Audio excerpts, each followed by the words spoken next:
வணக்கம் மக்களே. மகளிர் உரிமை தொகை நேத்து 5000 ரூபாய் வந்திருந்து நிறைய பேர் எப்படி புதுசா அப்ளை பண்றது? நான் இது வரைக்கும் மகளிர் உரிமை தொகைக்கு அப்ளை பண்ணவே இல்லை. நான் ஒரு டைம் மட்டும் அப்ளை பண்ணா 2வது தடவை மிஸ் பண்ணிட்டேன். நான் தொடர்ந்து இப்போ வரைக்கும் அப்ளை பண்ணிட்டு தான் இருக்கேன், மேல்முறையீடு பண்ணியிருக்கேன். ஸோ எனக்கும் இப்போ வரைக்கும் அமௌண்ட் வரல அப்படின்னு சொல்லி நிறைய பேர் கமெண்ட் செக்ஷன்ல கேட்டிருந்தாங்க. ஸோ எல்லாருக்குமே ஒரே ஒரு பதில் தாங்க. கவர்மெண்ட் பார்த்து ஒவ்வொருத்தவங்களுக்கும் எலிஜிபிள் பார்த்து தான் அமௌண்ட் போடுறாங்க.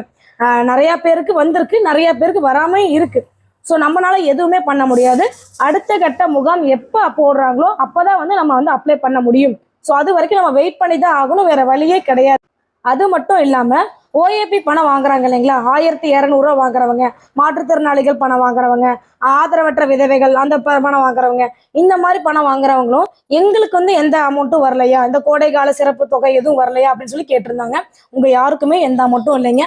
மாசம் மாசம் கலைஞர் உரிமை தொகை வாங்குறாங்க இல்லைங்களா, 1000 ரூபா வாங்கிட்டு இருக்காங்க இல்லைங்களா, அவங்களுக்கு மட்டும்தான் 5000 ரூபா போட்டிருக்காங்க. வேற யாருக்குமே அமௌண்ட் போடலைங்க.